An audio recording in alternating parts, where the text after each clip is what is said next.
చేస్తావా అన్నారు బాబావారు. బాల్యమందున పలువురుతో కూడి ఆటపాటలందైక్యుడగును, యవ్వనం బలరినా కామనీలోలుడై కాలుచుండు, మధ్య వయస్సున ద్రవ్యమార్జించుటయందు మునిగియుండు, ముదమి వచ్చిన గాని మురహరిని తలవక అది ఇది లేదని అలమటించి తాను పట్టిన వివిధ దుర్వ్యసనంబులు వేడలేక మట్టి కల్పును జన్మను మానవుండు అన్నారు. బాల్యములో ఆటపాటలు, చిన్న పిల్లలకి 15 సంవత్సరాలలోపు పిల్లలు, ఇక్కడ ఎవరైనా చిన్న పిల్లోడు ఉన్నాడు, వాడికి మీరు మాలేశారని ఇక్కడికి వచ్చాడు తప్ప వాడికి ఇప్పుడు వదిలితే సైకిల్ మీద జివ్వుమని వెళ్ళిపోయి ఈ ఖమ్మం అంతా తిరిగి వచ్చేస్తాడు వాడు కదా. చిన్న పిల్లడు ఏం కోరుకుంటాడు? మా అమ్మ సైకిల్ కొని పెడితే బాగున్ను, మా నాన్న మంచి సైకిల్ కొని పెడితే బాగున్ను, ఇట్లా కోరుకుంటాడంటే.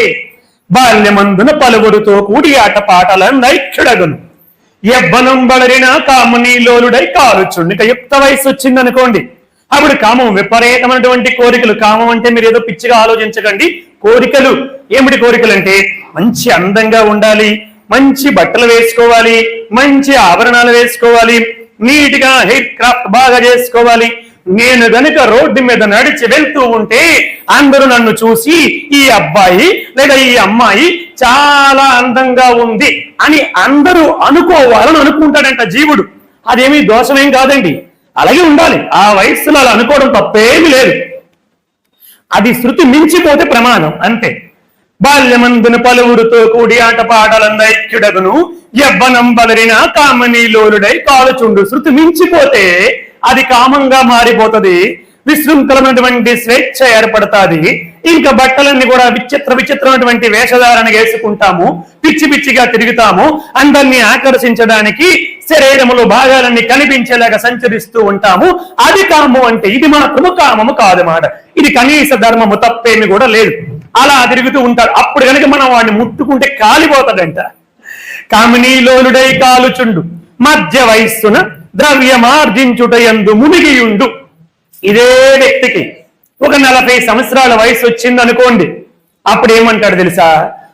ఏ బట్టలు వేసుకుంటే ఏముందిలేండి, ఏ ఆభరణాలు వేసుకుంటే ఏముంది, వేసుకోకపోతే ఏముంది, కెనరా బ్యాంకులో లోనుకు పెట్టేస్తే మన ఆభరణాలన్నీ కూడా కెనరా బ్యాంకులో పెట్టేస్తే 4% ఇంట్రెస్ట్ కి డబ్బులు ఇస్తాడు. కేవలం 25 పైసలు 30 పైసలకి ఒక 10 లక్షలు 20 లక్షలు తీసుకొని మనం ఇంకెవరికైనా 2 రూపాయలు వడ్డీకి ఇచ్చుకుందాము, ఈ ఆభరణాలు వేసుకుంటే ఏముంది, వేసుకోకపోతే ఏముంది అని ఆలోచిస్తాడంట. కారణం ఏమిటి? అప్పటికి పెళ్లి అయిపోతుంది, ఒకరు 2 బిడ్డలు కలుగుతారు. ఈ బిడ్డల్ని చదివించాలంటే సత్యసాయి పరమాత్ముడు కాబట్టి ఇంతవరకు దాదాపు 4 లక్షల మందికి ఉచిత విద్యను అందించాడు. అదే మనం బయట వెళ్తే 4 లక్షల మందికి ఉచిత విద్యను అందించాడు బాబాయ్ గారు.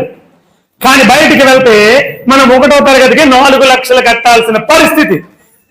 కాబట్టి ఇక్కడికి వచ్చేసరికి అందుకేమనుకుంటాడు, 40 సంవత్సరాలు వచ్చేస్తే ఏ బట్టలు వేసుకున్నా పర్వాలేదు, వేసుకోకపోయినా పర్వాలేదు, ఖరీదైన బట్టలు అక్కర్లే, ఏ ఆభరణాలు వేసుకోకపోయినా పర్వాలేదు, అన్ని కూడా బ్యాంకులో పెట్టేద్దాం, పెట్టేసి లోన్లు తీసుకొని డబ్బు సంపాదిద్దాం అనుకుంటాడు. కారణం ఏమిటి? బిడ్డలు కలుగుతారు కాబట్టి. మధ్య వయస్సును ద్రవ్యమార్జించుటయందు మునిగియుండు, ముదమి వచ్చిన గాని మురహరిని తలవక అది ఇది లేదని అలమటించి. ఎక్కడొచ్చిందండి ప్రాబ్లం? ఇక్కడ కూర్చున్న వాళ్ళందరికీ ఆ ప్రాబ్లం లేదు. మీరందరూ, మీరు, నేను, మనందరం అదృష్టవంతులమి. కారణం ఏమిటంటే ముదమి వచ్చిన గాని మురహరిని తలవక. వృద్ధాప్యం వచ్చేసినా కూడా రామ, కృష్ణ, గోవింద, దామోదర, వాసుదేవ అని కూర్చోవచ్చు కదా అంటారు ఇంట్లో ఉన్నటువంటి కొడుకు లేకపోతే కోడలు అంటారు. కూర్చోవాలంటే వాడికి కూర్చోవాలనే ఉంది కానీ లోపల అనుభవం లేదు కదా.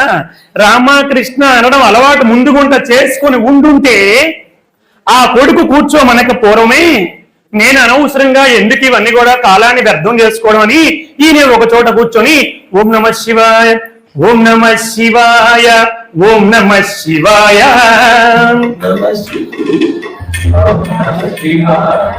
ఓం నమః శివాయ, ఓం నమః శివాయ,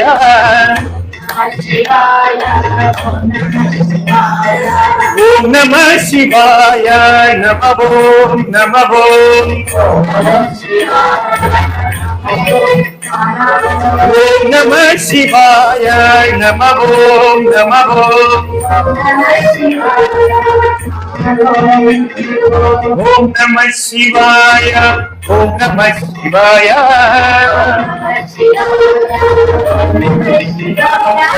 ఓం నమ శివాయ ఓం నమ శివాయ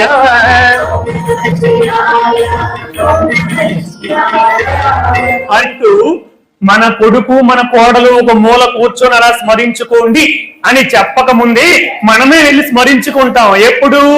ముందు నుంచే అభ్యాసము ఉంటే. అభ్యాసం లేదనుకోండి, వాళ్ళు తిడతా ఉన్నా, కసురుకుంటా ఉన్నా, పక్కన కూర్చొని అంటా ఉన్నా, మనం మాత్రం వచ్చి ఇందాకలు ఎవరు వచ్చారు, ఎందుకోసం వచ్చారు, ఏమిటి మాట్లాడుతున్నారు అని అన్ని విషయాలు వాళ్ళు మనల్ని అసహించుకుంటున్నా తెలుసుకుంటూనే ఉంటాం. కారణం ఏమిటి? ఈ లోపల ఈ తపన, ఈ తృష్ణ ఇంకా పోలేదు కాబట్టి. అది భగవంతుడి వైపు కనుక వెళ్ళిపోతే వాడు కూర్చోక ముందే మనమే కూర్చుంటాం. అటువంటిది మనందరం ఈ కార్యక్రమాల్లో పాల్గొవడం వల్ల సమయం యొక్క విలువ ఏమిటో తెలిసింది. ఇందాక మీకు చెప్పాను కదా, మీరు ఓం నమ శివాయ ఓం నమ శివాయ ఓం నమ శివాయ అని 108 సార్లు ప్రతిరోజు చెప్పడానికి 3 నిమిషాలు పడుతుందండి. 3 నిమిషాల్లో 108 సార్లు ఓం నమ శివాయ చెప్పుకోవచ్చు. మన అకౌంట్ లో పుణ్యం అక్షయం అవుతుంది. కానీ మనము ఎవరో ఫోన్లు చేస్తే గంటలు గంటలు మాట్లాడతాము, వాట్సాప్లు యూట్యూబ్లు అక్కర్లేనివన్నీ కూడా గంటలు గంటలు చూస్తాం. ఆ సమయాన్ని గనుక భగవంతుడి యొక్క దివ్య నామాన్ని స్మరించుకోవడానికి ఉపయోగిస్తే మన అకౌంట్ లో పుణ్యం అక్షయమైపోతుంది. కాబట్టి భగవంతుడి నామాన్ని ఎల్లప్పుడూ స్మరించాలి. అటువంటి శక్తిని భగవంతుడు మనకి ప్రసాదించాలి. సరే, ఈ ముదమి వచ్చిన గాని మురహరిని తలవక అది ఇది లేదని అలమటించి తాను పట్టిన వివిధ దుర్వ్యసనంబులు వేడలేక మట్టి కల్పును జన్మను మానవుండు